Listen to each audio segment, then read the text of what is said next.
Hello, BookTube. You'll be pleased to see it's another episode of Manatee Monday. I'm here with my old friend Deb, who wants to extend a thanks to someone in the audience, and so do I, very much so. We are both tickled pink and honored. Do you want to issue the thanks yourself? I want to send thanks to the person who did a little drawing of Steve and myself. I think it's sweet and adorable. Absolutely incredible. We are immortalized. I love it. I told Steve that it looked like a member of the British royal family berating a scullery maid. Which is a fairly good thumbnail of our relationship. Yeah, sums it up. But we're back for Manatee Monday. This is a special day for you, right? Because later this afternoon, you're getting spayed, finally.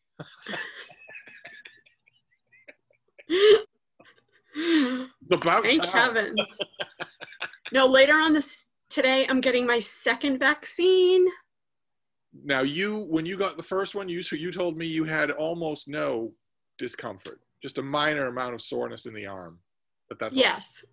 When I went to reach something off a shelf, my arm felt a little sore. And when you get this second injection, this second shot, you will get some sort of card? Yes. That documents that you are immunized. There is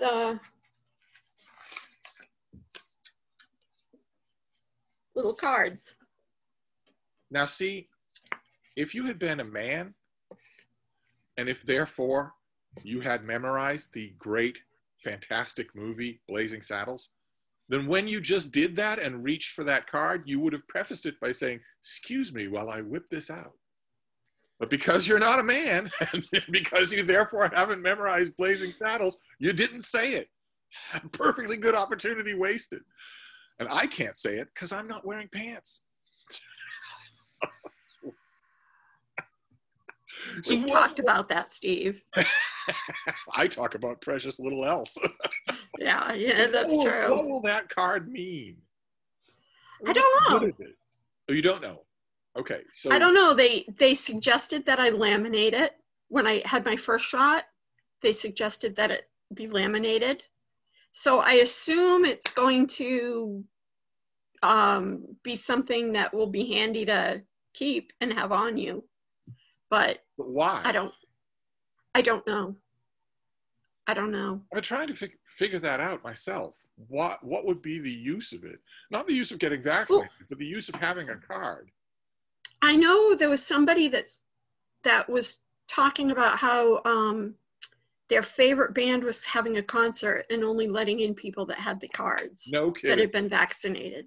Oh. So maybe it's going to be something like that, your venues can allow you to come in based on whether or not you have the card. I don't know. But I'm just excited that it's finally happening. Well, yeah, the exciting part is that you'll be largely immunized. Right. That lurking background worry that you're going to get a really bad viral infection will be gone, or mostly gone. And I can feel a little better about going home to see my mother. Things like that. Plus skateboarding. You can finally get back to skateboarding. Back to the skateboard park. Well, that is my favorite hobby. You know. I imagine traveling to people would be the main reason to have this thing, right? The main good for it is that you'd have a card showing that you have been vaccinated. And the vaccines, I guess, are statistically really well rated, not only to immunize you, but to prevent you from transmitting. That's, I think, what I heard recently. Well, let's hope for the best. But the main thing is just the idea that if I get sick, I won't get as sick as I might have without the vaccine. So, and so there'll be a peace of mind. A peace of mind, yes. A peace of mind, yeah. And as a cheesy segue, now we're going to do Manatee Monday, where you and I give everybody else pieces of our mind. All right. I'm not very good at this. But we're going to start off with my aches and pains. My aches and pains. So do you have one? Do you want to start off? Mine is actually just related to the COVID shot. Is finally, after today, I can lay to rest the question, is it allergies or is it COVID? It's a question that stalks everybody's mind. As we're moving into cough or anything, they think, okay, is this a cold? Mhm. Is this a normal flu?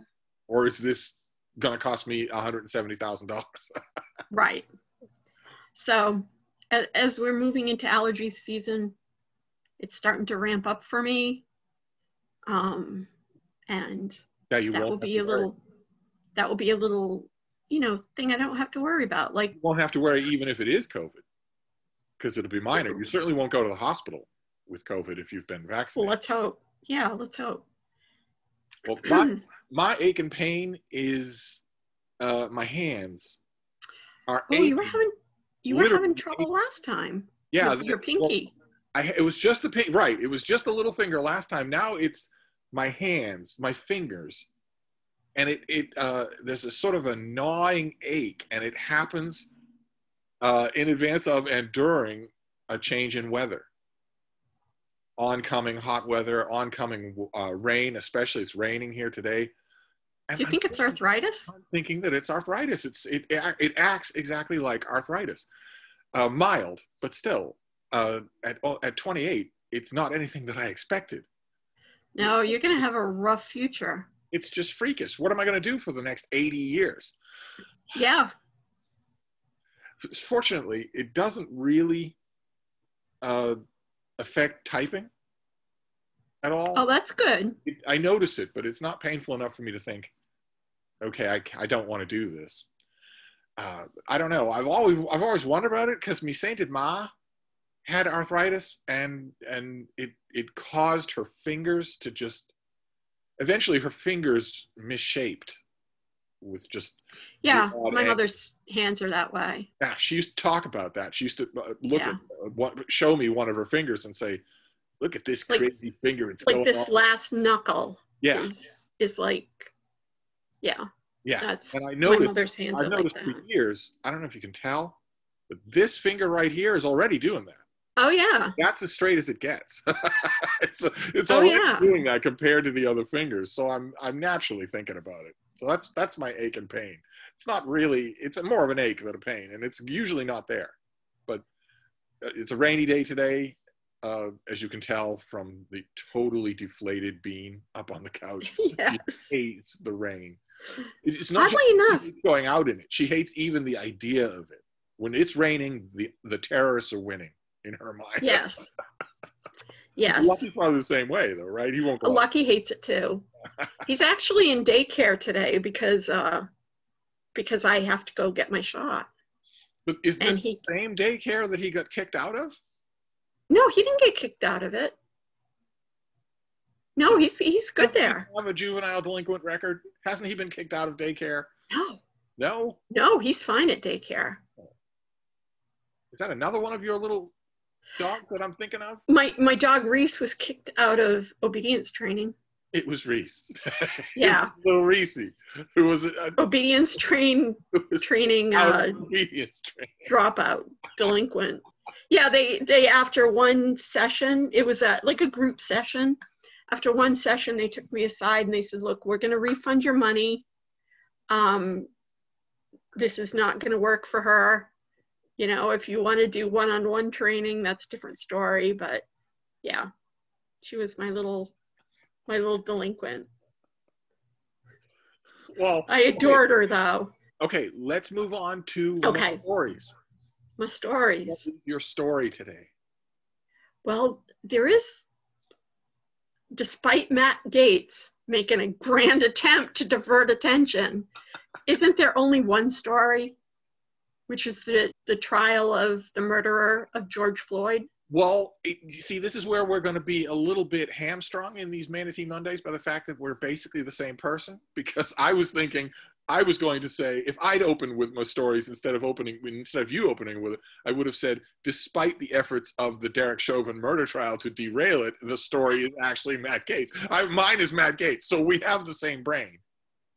And at this stage in my life, we also have pretty much the same boobies. It's a wreck. Well, go Oh, ahead. I can't believe you went there. Go ahead. Go ahead with your thoughts on the matter. So the Yes, the Derek Chauvin murder trial. the thing that, well, obviously there's the tragedy of someone losing their life and for his family as well.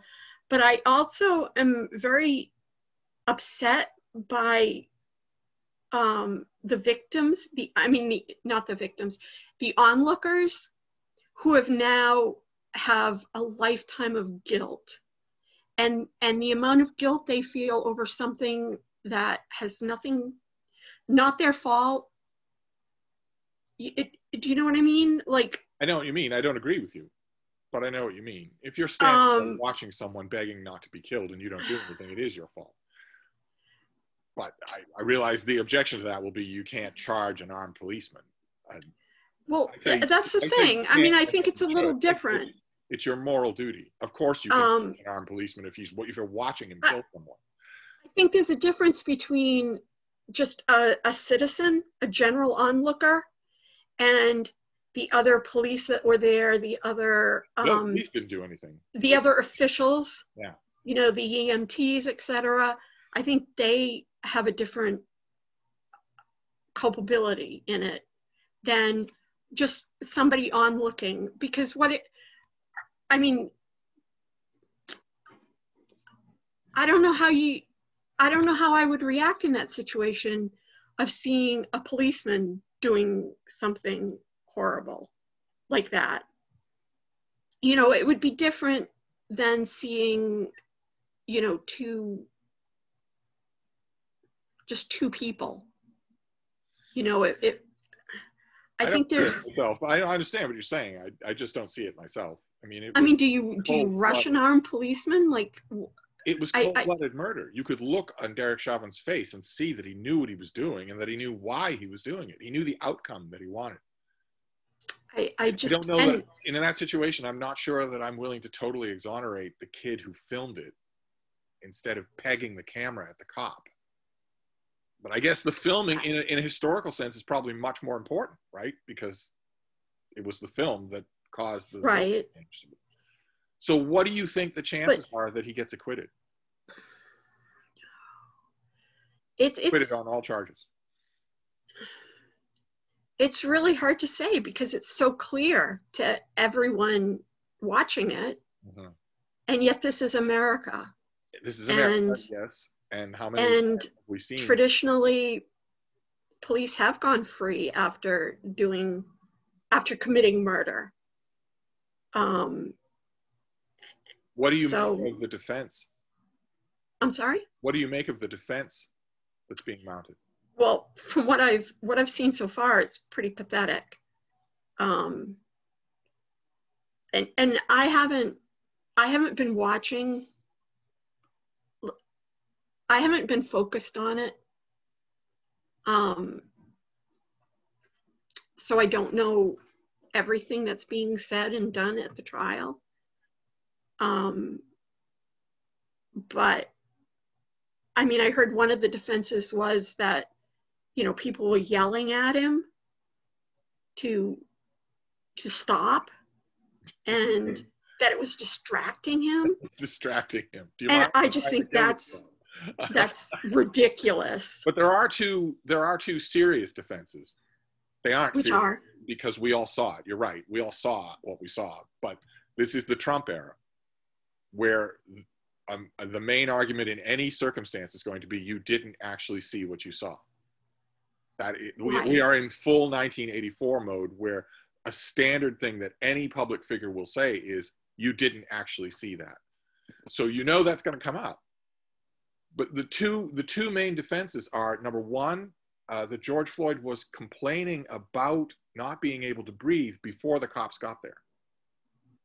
And that number two, he threatened them when they got there. That somehow that defends what happened afterwards. I guess also the third defense would be the coroner's report. The official coroner's report, not the follow-up report, but the initial coroner's report exonerates the cop. And was was done in conjunction with the police department. So I don't blame anybody for buying another report. But the thing is, the jury is going to say we had reasonable doubt. It's not that we think that Derek Chauvin is the sugar plum fairy. It's that we had reasonable doubt, so we had to acquit. And large parts of the country are going to burn as a result. If the Rodney King riots, I mean, this is going to make the Rodney King riots look like a picnic in the park, considering, and it's going to be a cyclical thing. I mean, it was last summer that the murder of George Floyd caused the whole country and the whole world to convulse in chaos. Now it's going to be the acquittal of his murderer that does it. I wonder if that's the case. I hope it doesn't happen. But my own story is the other one that was on your mind. Okay, let's go with the Matt Gaetz. Somber. It's a lot less somber because there's no victim in the crime. There's only someone who deserves everything that he gets. So you don't have to, unlike with George Floyd, you don't have to think about that. You can just think, oh, so there's a possibility of something really bad happening to Matt Gaetz, and there's no victim there, except the underage girl, the 17-year-old girl. But the impression I'm getting is that she wasn't locked in a trunk. That she's probably a victim only in the sense that she's going to be eventually, inevitably, doxxed, outed, and then her life will effectively be over. But what the aspect of it that I wanted to bring up was the weird take that Matt Gaetz is putting on the whole thing. I don't know if you saw his interview with Tucker Carlson. I saw highlights of it. Absolutely bizarre. Just absolutely bizarre. It's like, I kept thinking about a hypothetical scenario in which you walk down the sidewalk with a tire iron. You walk up to someone and bash their brains in. You just over and over again bash their brains in until they're dead on the ground. And then when the police roll up and you're standing there with the bloody tire iron in your hand, you say, no, I'm not guilty because he was blackmailing me. But you killed him. It's two different things. He went on Tucker Carlson and said, that somebody was trying to extort money out of my family to make these underage sex trafficking charges go away. And I think they were doing that because I'm a prominent Republican. Okay, but what about the charges? You're not even. I wasn't even focused on that. I was focused on just the bizarreness of the whole thing, of him like throwing Tucker under the bus. Not that I care if Tucker's under a bus, but a horrible way that he did it too. Just this guy's just so evil. Saying, I mean, it's just, remember, he brought doing these things directly to implicate Tucker Carlson. That was the reason. It wasn't to find a brother under fire from the radical progressive left. Divert attention. And also to implicate just that, you'd better defend me because you're as guilty as I am. I just want to go back to the 17-year-old girl. Yes, she wasn't thrown in a trunk and carried across state lines. But I think when you're talking about somebody that's 17, you can't say that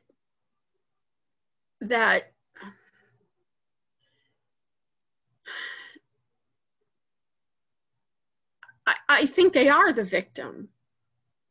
I think. How much? I think at 17 you're not. Your choices aren't. You shouldn't be held accountable for. Or you shouldn't be. I don't know. I don't know what I'm trying to say exactly, but. Would you have accepted a plane ticket, a round trip ticket from someone 20 years older than you when you were 17 for any reason? Who knows? I might have been so stupid. I mean, I guess 17. Yeah, 17, you think you're grown up. You think you're making good choices. But once again, there's the power dynamic, there's the age thing, and even though I know in many states, because that's what I'm seeing online, people are like, oh, come on, like 17, there are lots of states where that's not an issue. You know, the age of consent is 16. I'm sure that his But defenders will say that. They'll say she looked 30, acted 30. I'm sure his defenders will say social media has made 17-year-olds into 25-year-olds. But I don't think you should fall for that. Okay. Because 17-year-olds are still 17 and they're still immature and they're still, you know, if they're, you know, 17 and 20, okay, fine. Like, I'm not saying that, you know, 17-year-olds are babies, but I don't know exactly what I'm trying to say. I do. I think I just do. Yeah, and it's a good thing. It's a good point to make. Not to just cavalierly make the whole thing into a joke. There was something serious that happened here. I mean, we think of Matt Gaetz, a 17-year-old woman. Yeah, that's what he said. A 17-year-old. That's what he said. And he strongly denied that she was the one at the dinner with Tucker Carlson and his wife, right? That was a strong implication. See, I got confused when he said that, because it wasn't clear to me if he was talking about her or if he was talking about someone else. But why would he say it about someone else? It wasn't, there's not much about this that's clear. What do you think is going to happen? Nothing. Her, for instance. Will her identity ever be known? Can you picture her doing the rounds, doing interviews? Yes. I think it will probably come out, and she probably will. Is your understanding of the story that she is now 19 or older? No, how long? No, I don't know. How long ago do we think it happened? What year did we think it happened? 2 years ago, I thought. 2 years ago. Maybe not. Well, that would make her. And of course you've seen the damning little extra detail that he was the only member of the Senate, the only member of Congress to vote against sex trafficking. Yes, and I also heard Marjorie Taylor Greene's take on it. Marjorie Taylor Greene's take on it. She bugs you, doesn't she? You know, apparently, yeah, she gets to me. She's so stupid. She is just so stupid. It would be hard to imagine that we uncovered someone in Congress dumber than Sarah Palin, and she is dumber than Sarah Palin. And when I heard her the other day, you know, talking about something being communism or fascism or whatever, you know, whatever, I was like, you are in the government and you don't know the difference between communism and fascism. Well done. Well done. Well done. Was elected. Unbelievable. He was elected. Jim Jordan was elected.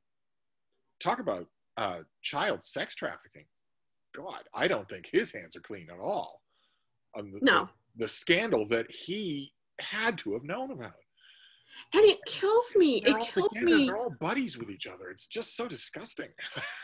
It kills me that Marjorie Taylor Greene is all upset about Hillary Clinton eating babies and running children's sex rings, etc. And yet here's something right in front of her that she should be concerned about, and she's not. I wonder, now you've got me thinking about the 17-year-old girl. I mean, was she a participant in the story? Did she help the Times? Is she a source? Now I'm wondering about that. I don't know. And whether or not, in addition to being enticed, maybe she was coerced. Although... into the relationship? Well, how else would you be in a relationship with Matt Gaetz unless you were coerced into it? I don't know how that would happen.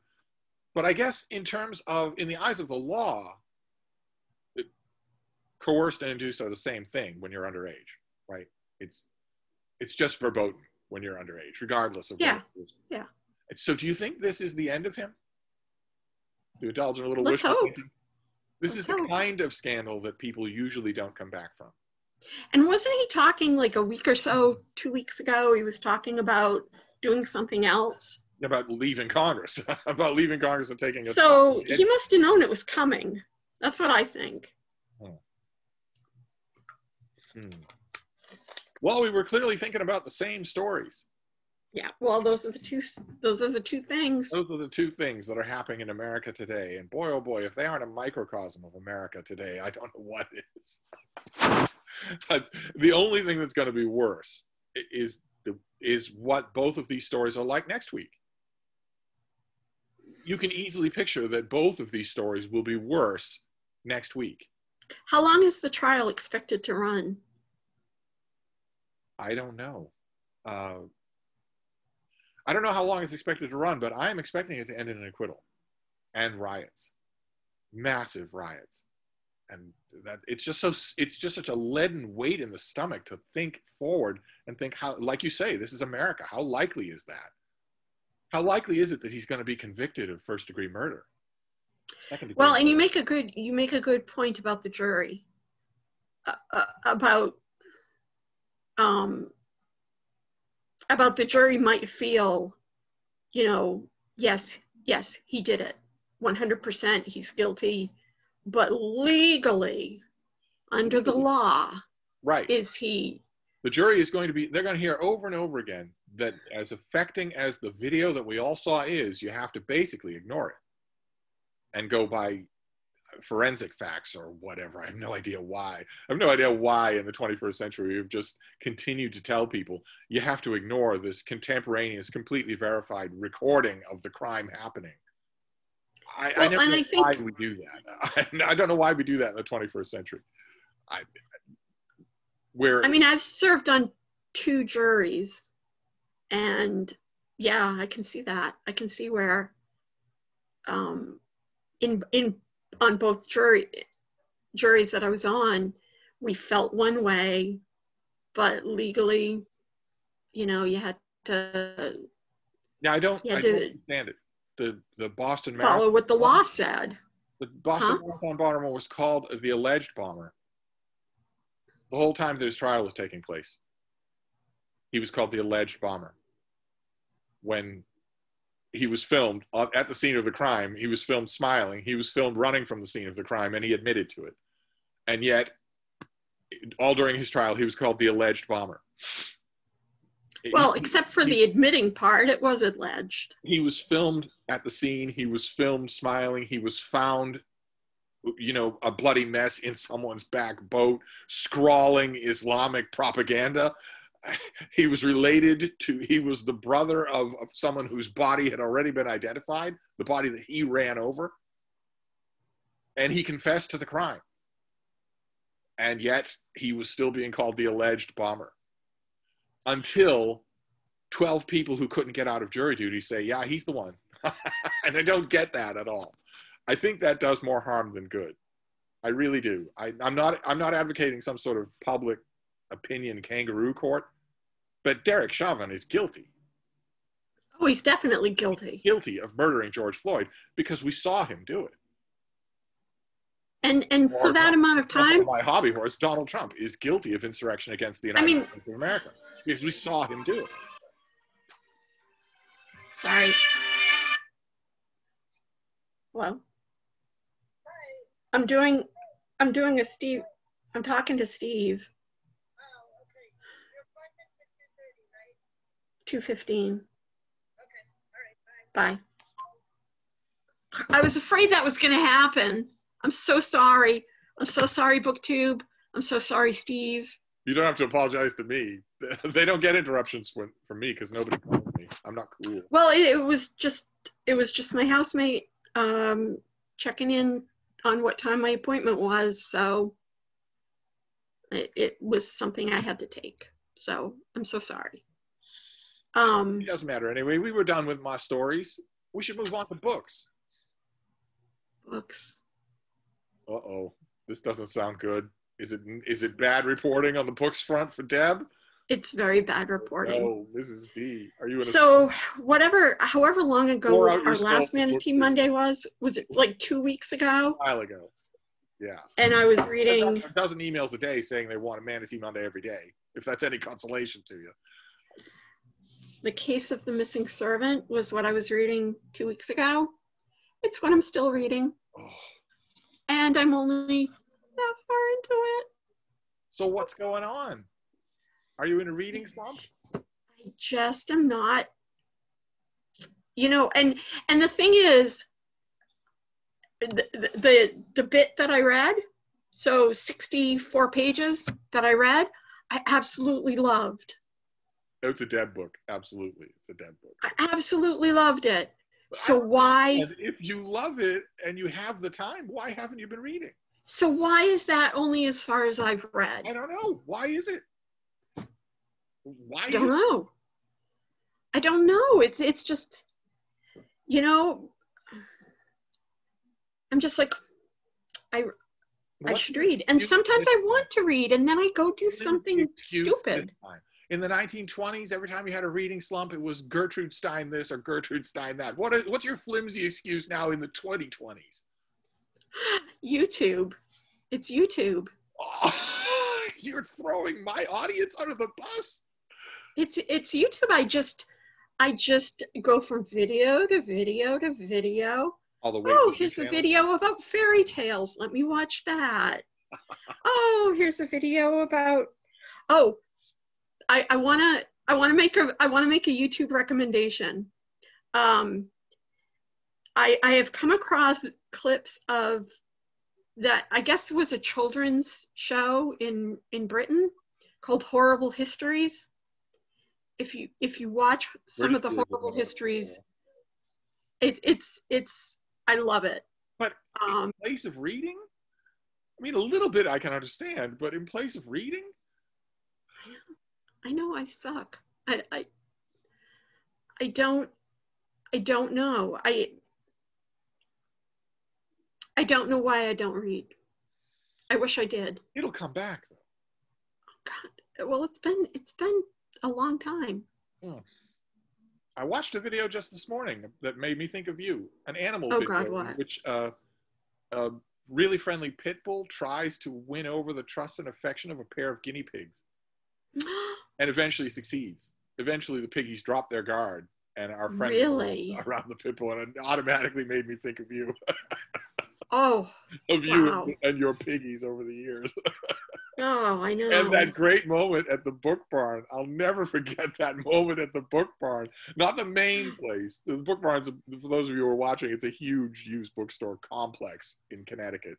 And there's a main 5-building complex, but there's also a smaller book barn in the little downtown area of Niantic, Connecticut. And when you walk in the door of this, it used to be, it's probably not true anymore, but it used to be when you walked in the door, there was, right next to the register was this big guinea pig glass case that was open to the air. The piggies couldn't climb out, but you could reach in. But there was a big sign saying, please don't reach in. The piggies are very shy. I walked in the door first because I'm a man. Masculine privilege, that sort of thing. I walked in the door first. I saw the sign. And in my head, I wisecracked, I'm not going to want to touch them anyway.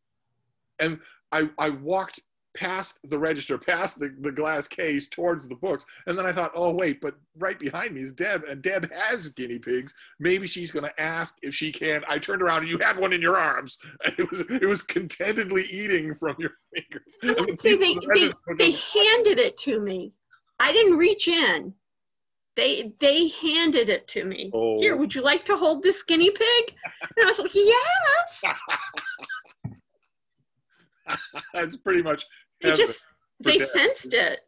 A great amount of used books and someone right at the door saying, here, would you like to hold this guinea pig? I'm surprised I didn't have a moment where I thought maybe I died and gone to heaven. Well, the thing that amazes me, since that was in the pre-cell phone era, the thing that amazes me is I actually have a picture of that moment. Do you? Somewhere I have a picture of you holding that little piggy. I must have had my camera around my neck. The old, an old film camera. I know I was taking pictures that day, and I turned around and took a picture of that. I'll have to find that and sort of scan it and send it to you. I remember the goats as well. The goats at the main store, yeah. Yeah.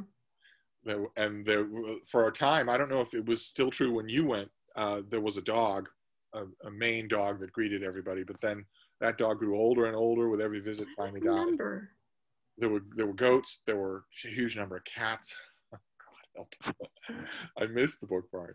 I really do. But what about my own books? I have Yes. been reading. I do not have reading slumps ever. So I wanted to show a couple of books. One I've shown on my channel before, but I don't think you've seen it. This is a new Library of America volume of E.O. Wilson. Oh, nice. It's beautiful, just a beautiful thing. A little bit, there's E.O. Wilson right there. It bothers me a little, the design people. I mean, the Library of America did a great job anyway, but for E.O. Wilson, you're going to want ants on the cover, at least somewhere, maybe on the spine, but they didn't do it. They went with an iguana instead, and he is a naturalist. So I guess you can get away with it. But I've been reading in this and just loving it. Oh my, just what's the first title? Biophilia. Okay. And the diversity of life, which comes fully illustrated, and then his memoir, Naturalist, which is really enjoyable, really, really enjoyable. And this automatically made me think about the last time. He's like 100, and he's still alive. And I reviewed his last book, Tales from the Ant World, for the Boston Globe. And I mentioned that. I think I mentioned that I had reviewed it, but I didn't go any further than that. And somebody out there watching sent me a picture of the cover of the paperback that comes out in the late summer. And my blurb is right on top with my name. My name on the paperback of Tales from the Ant World is above the title and above his name. It's right at the top of the book. Sam Sachs style. Good Lord. And then the other book that I wanted to show is this, Places of Mind, a biography of that guy, Edward Said, the author of Orientalism. Okay. I read the advanced copy of this. I've just really basically worked my way through this finished copy. And now I'm going to track down as much of the sort of underpinning research as I can. And it's really interesting. It's part of a trend that I'm starting to notice in 2021 of biographies that are more or less authorized, that more or less say nothing bad about their subject at all, which I kind of thought that those days were over. I kind of thought in the age of social media, it was just assumed, your readers were assuming that your subject could not possibly be all good. So why bother writing it, even with authorization? But Hermione Lee did a biography of Tom Stoppard, in which I don't even know how to describe it, where he drinks a glass of water and an hour later he pees out Earl Grey tea, hot and nice and cozy. And Blake Bailey did a big biography of Philip Roth, in which every one of his womanizings is a misunderstanding. In which all of his petty gripings are justified complaints. And then you've got this thing. Edward Said was a much nicer person than Philip Roth. Well, I would hope so, yeah. But this book has him always in the right, always wrong, always right, never wrong. I don't know. When it comes time for me to write your authorized biography, you're going to be wrong a lot. A whole lot. Yeah, I don't see the point of reading a biography where it's like that, where you don't see the whole person. Yeah, especially when you know it can't be true.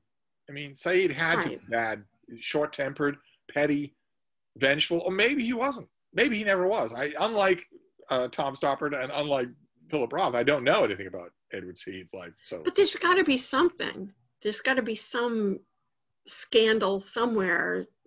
Yeah, no scandals. Everybody's done something. The author here brings up all sorts of issues that people disagreed with him about, but always with him in the right. Maybe it's just the kind of thing that happens in the age of access. Maybe that's what you do in exchange for access. I don't know. Right. Well, it's like our news. Yeah. To a big extent, is to keep access. You don't ask the hard questions, or. Yeah. Yeah.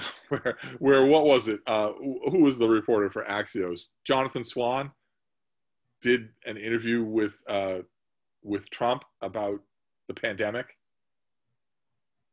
and asked him mildly probing questions, just mildly, and it made him apoplectic. Trump's voice went way up into the high registers, and he was showing graphs upside down and waving papers around simply because he was asked minor questions.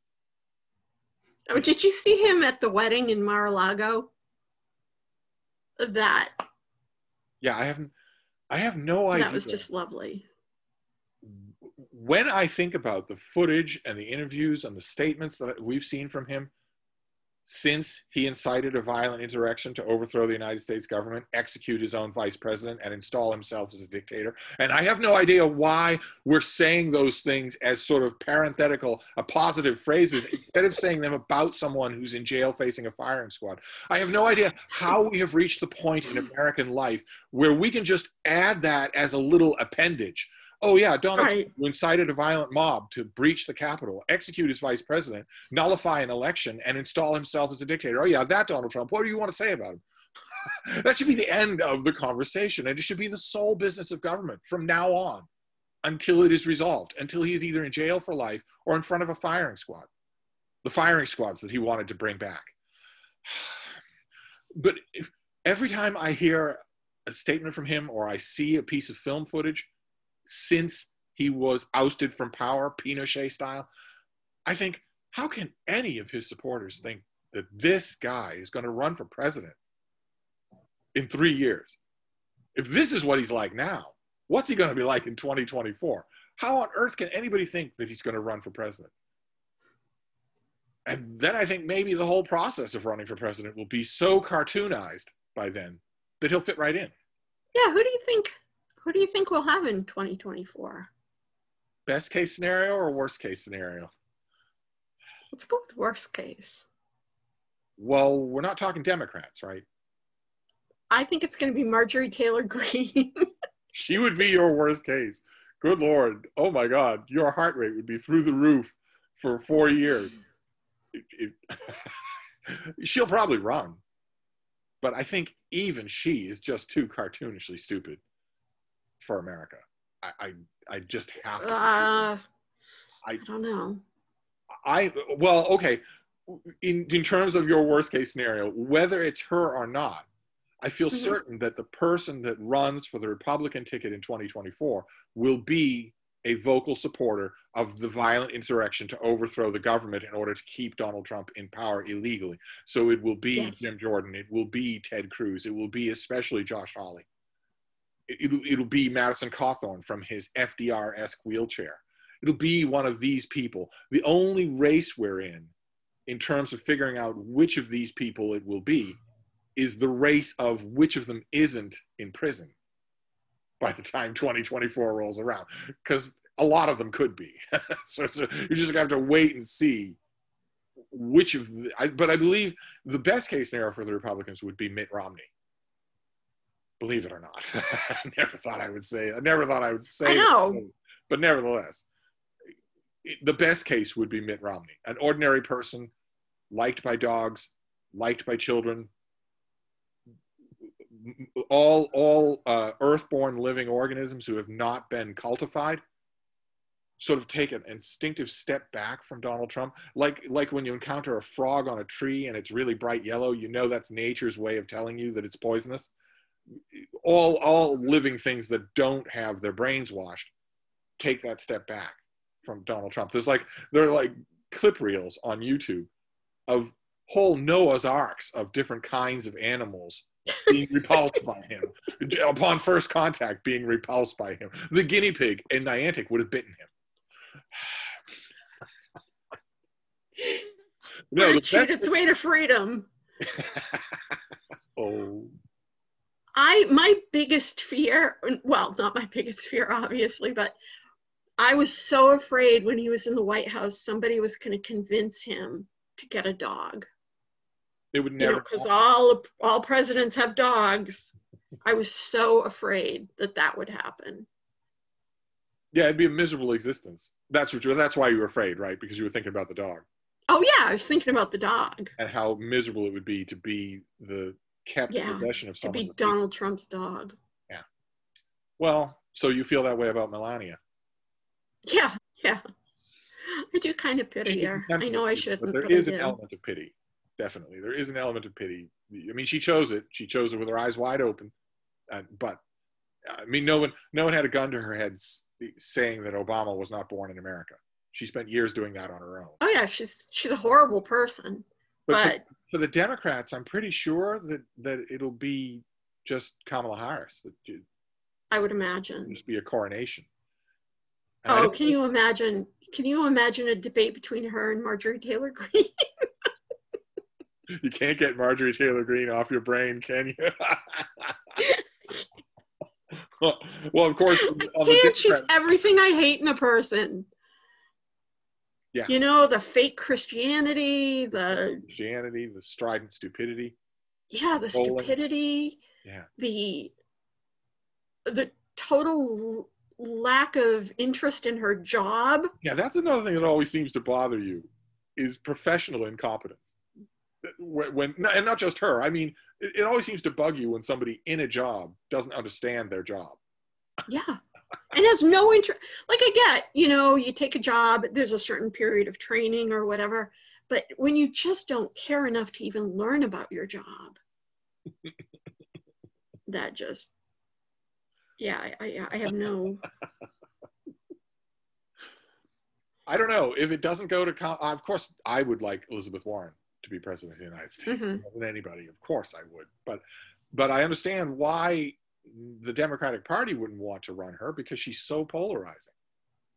You know, the CEOs and executives that she rakes over the coals in hearings are the main backers of her party. So the party powers that be have got to be saying, well, it can't be you. Whoever it is, it can't be you, or all the money will dry up. I guess we'll find out. And in no time at all, we'll find out. We'll get a hint, a foreshadowing of what it's going to be like in the next midterms. I'm so soured on the way we run our government. Yeah. Yeah. Get rid of the filibuster. Like I used to not pay any attention at all, and I was quite happy not paying attention, but Trump broke that. Well, yeah. If anybody's it's gonna be him. I mean, it would be bad. It would have been bad enough just watching from the sidelines. For me, it wasn't Trump that broke that, but he was the latest egregious example, because his stupidity cost hundreds of thousands of lives. There's a direct line of causation between those two things. Just like the stupidity of George W. Bush cost hundreds of thousands of lives. So it's just anyway. I think we've run over our time considerably. I think we have. Well, we did my aches and pains. Yeah, And we did. The stories, the two stories of the day, and we did my books. And there's my bean. Oh. What a sweetie. She's a sweetie. Aren't you, baby? You're a sweetie. Oh. So I guess that's it. That's Manatee Monday for today. That's Manatee Monday. And let's not, because I'm going to try. I'm going to dedicate some time every day. You do. You need to dedicate time. It's not going to happen. And I will have this read by the next Manatee Monday. Well, good luck with your inoculation. Good luck with the vaccine. Thank you. Hope it doesn't give you any weird side effects. I hope not. I'm going to just take it easy tomorrow, as opposed to, yeah. As opposed to the 10K you would otherwise have run. That's right. At least I would invite you, in the normal course of things, I'd invite you to a Boston Public Library book sale, but they're not having them. I miss the library so much, Steve. Yeah. I wish I hadn't signed up for the Friends of the Library newsletter, because every once a month I get an email from them saying no book sale. It's only bad news. I miss just going in and browsing the shelves and finding things that I didn't know existed. Finding a nice quiet corner to urinate. Steve, you know me so well. They have us both on a watch list. Maybe someday. You never know.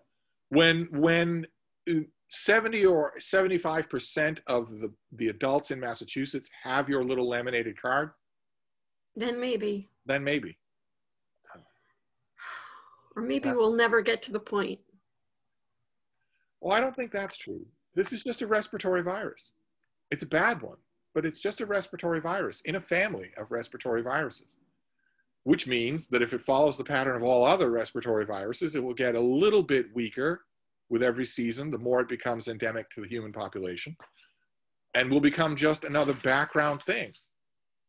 So there'll be a really bad coronavirus out there that you can catch if you're not inoculated every year. It'll just become part of the background, but it won't be the society stopping thing anymore. We just have to hope that that is what happens. That is what happens with these things. We just have to hope that happens here. Well, I know it will for this virus, but you know, how long is it going to take before something else comes up? Yeah. Yeah. Especially if there's, I mean, all this talk in the news now with Trump's former, I think it was the CDC director, saying that this certainly came from a lab. That if it can, then plenty of other things can. So we shall find out. We shall find out. We will discuss it next time. Next time. We have overstayed our time nattering to all the young people who are now in the same position as all the employees at Barnes & Noble used to be, wondering, when are these two going to wind down? Yeah, but at least they can turn us off. They wouldn't dare. They wouldn't. They wouldn't do it because they're wonderful people. No, they wouldn't do it because we're so sexy. Oh, yeah. Okay. Do I need to remind you?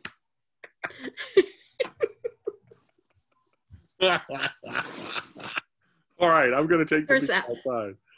All right, Steve, it's been a delight. BookTube, it's been a delight. We'll reconnect next time. Yes.